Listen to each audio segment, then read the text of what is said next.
Hey, welcome back to another in a series of interviews with candidates for the 2022 election at the state and local level. Today, we have Keith Cascio. He is running for Assembly District 55 in the state of California. Good afternoon, Keith. Hi, Dennis. Yeah. So, a little bit of background first on this district. Describe. This district centers primarily around Mar Vista. So, tell us a little bit about what that area is and what kind of people are there and that kind of stuff. I live in Mar Vista. I'm running in the assembly district that I've lived in for 21 years here in the heart of the west side of Los Angeles. So Culver City is a big part of it, a big part of Del Rey. It goes to Ladera Heights, Baldwin Hills, Crenshaw, Lamert Park, View Park, Windsor Hills. And then going north from there, we're talking about Mid-City, Mid-Wilshire, Miracle Mile, and then neighborhoods like Rainier Village, Carthay, and up into Beverly Grove, all of Century City. So it's one of the most diverse districts in the state of California. And it's got the claim to fame that it's got more Roscoe's Chicken and Waffles in it than any other assembly district in the state of California. I love the trivial pursuit of politics. It is absolutely entertaining. And I know the area well, having also been a longtime resident of the area. I've gone through that area. My wife is actually originally from Culver City. So she's another one of the people of the world that is incapable of surviving east of the 405 freeway. And I'm pretty sure you know what that means. Let us, and as you say, a very, very diverse district in terms of the types of people that live there. The district that I'm running to, yeah. Yeah. So what's the percentage of voters by party in this particular district? So I'll do by party and then I'll do demographics. So by party, I'm running in a district that's 8.4% Republican, my party, and 65.5% Democrat. Most of the rest are independents. And so I'm running in what we call a D plus 57 district. So it's very important to me to listen to and to work with Democrats in my district. Also, the district is 30% African American, 25% Latino, and 11% Asian. Oh, wow. So that is, well, actually, I already knew that, but it is truly what you would call a very diverse area where being able to reach across party lines to the center of the voting base becomes very, very important. Now, you describe yourself as a moderate Republican. Tell the world a little bit about what that is, where that comes from, and how that relates to this voter base. It's such a political opportunity. Many have said that we're going through a realignment of parties right now. That what the Democrat Party represents, what the Republican Party represents, is changing. They say this happens maybe every 30 years, maybe every 50 years, and it's so exciting. It's one of the big reasons why I'm so interested in politics right now, why I'm involved, is because of that realignment occurring. And so there's been a process that's been fueled by the internet and so forth that's been pushing parties to extremes, and it's not necessary. And it's an opportunity to meet thousands of voters, as I've been doing, going door to door in all the neighborhoods in my district, introduce myself and say, hi, I'm a moderate pro-choice Republican, and I'm running to represent us. I'm running to give us a choice from the incumbent. Oh, there you go. Okay. So how do people react when you tell them you're a moderate pro-life Republican? They say, okay, what does that mean? And I say, well, the two biggest issues in urban areas in the United States right now are housing and homelessness and crime and public safety. And they say, okay, keep talking. They say, keep talking. We want to hear what you have to say about that. Well, what could you possibly do about homelessness that hasn't been done already? And I say, actually, surprisingly a lot. It's really simple. I say, Google it. We want to be more like Houston. We want to be less like Dallas. Houston and Dallas are the two most studied cities in all of American housing research. You will get so many papers that will explain that over the same 8-year period, Dallas's homelessness rate doubled and Houston's was cut into 1/3. There were specific things that they did to achieve that. And then I pause, and the voter looks at me and they say, really? I say, yes, Google it. Don't take my word for it. Very good. Yeah, well, and that is actually true. Same with some innovative work that I know has been done in parts of Utah.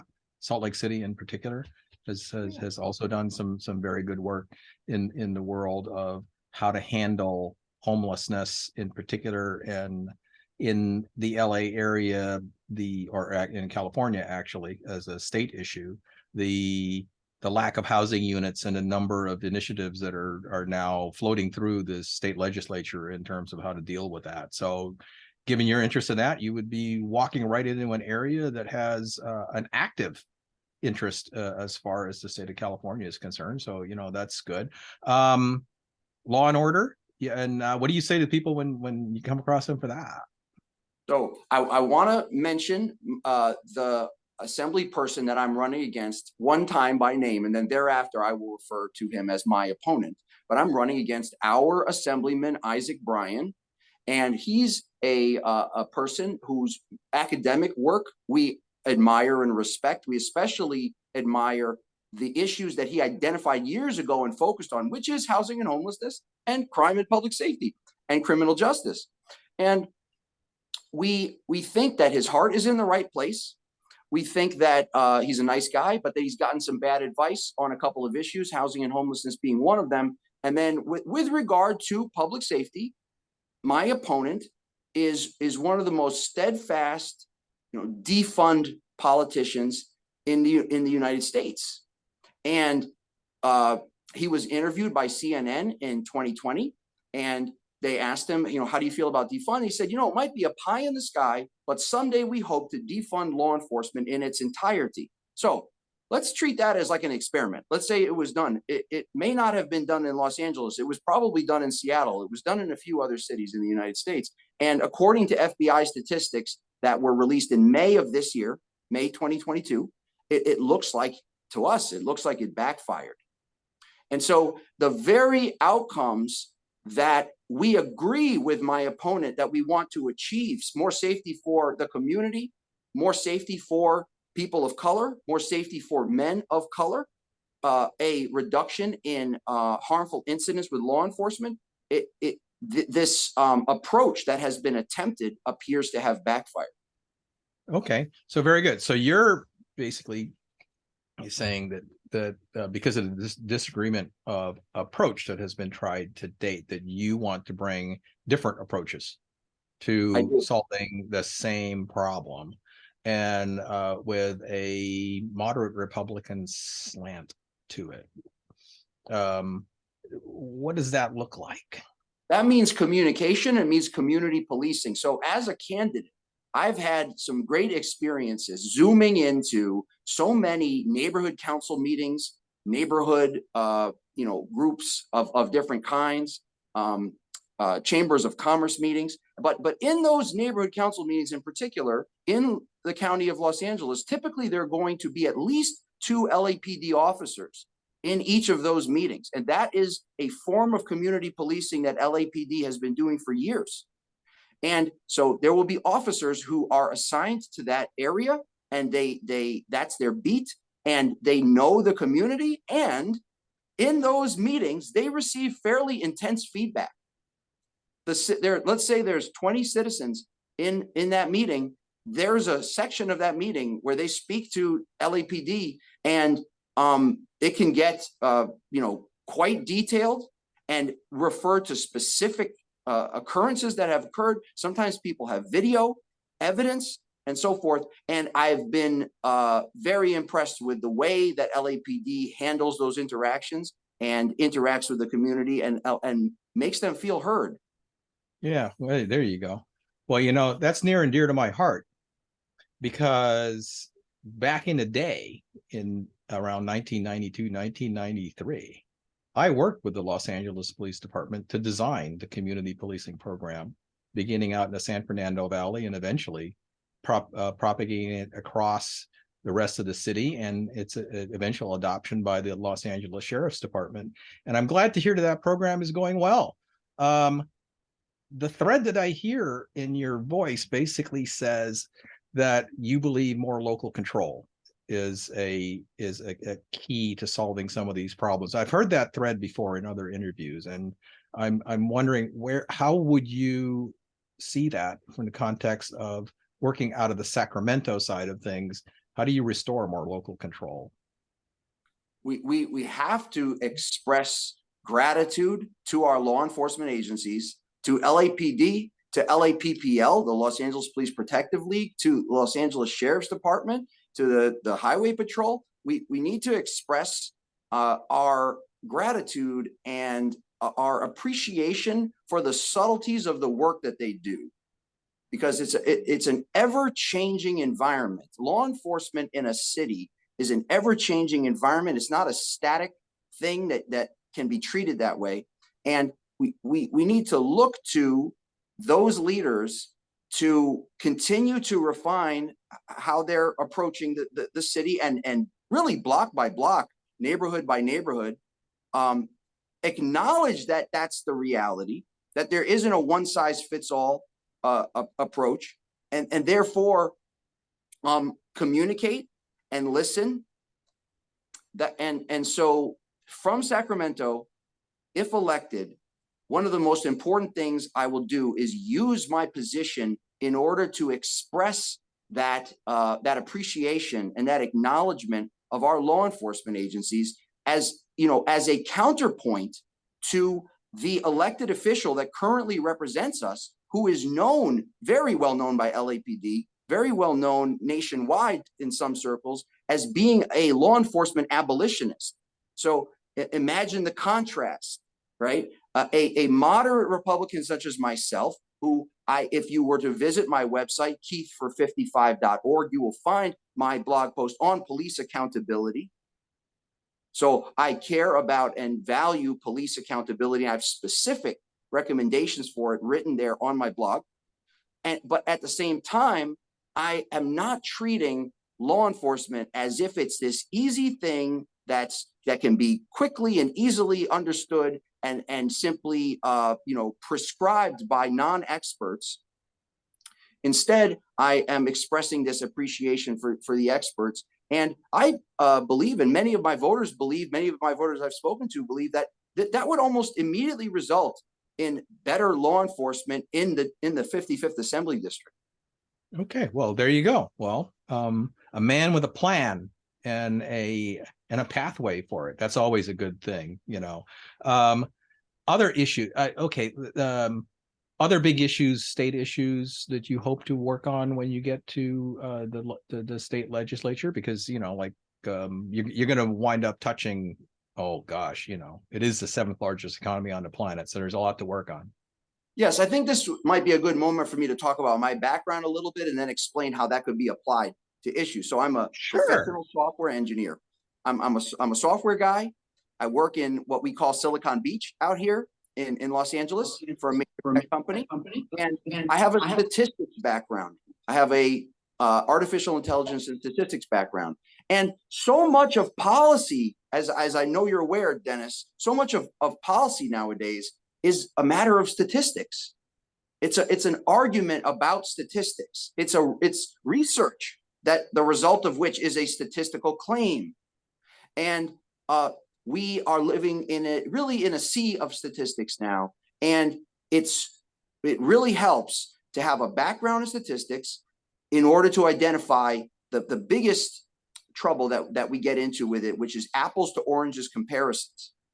So that's my background. I'm a software guy, statistics. And let's take an issue. Let's take an issue like homelessness. Okay. And there's studies that are done. There are claims that are made. There are claims that say, let's compare West Virginia to Los Angeles. Now, that should really ring a few alarm bells in all voters' minds the moment that we say that, wait, West Virginia and Los Angeles, is that really something we can compare? But we are assured by some experts that yes, we can compare these things. And they say, well, this proves that mental illness and drug addiction has nothing to do with the homelessness rate. Huh? Okay, but that's what they claim. Okay, they say, well, look, we have the same rate of mental illness and drug addiction in West Virginia, We have as the same rate we have it in Los Angeles. We have so much higher of a homelessness rate in the county of Los Angeles. Okay, so this to me is a great example of a need to look at it statistically and to look for what are called hidden variables, to look at what are called confounding factors. So Okay. could there be some other differences between West Virginia and Los Angeles that we're not accounting for? Could it be that California is a state of that which takes great care of its people, which we are proud of, and it's a state with amazing services? And West Virginia is simply not a state with amazing services for people who are experiencing homelessness. Well, And so that is the way to look at policy. That's the way to look at the research that is used in order to back up the bills. And so imagine me in Sacramento. I'm going to say, oh, okay, cool. Can I see the study, please? I would just like to see the study. Let's take a look at the statistics and see if there's any confounders here.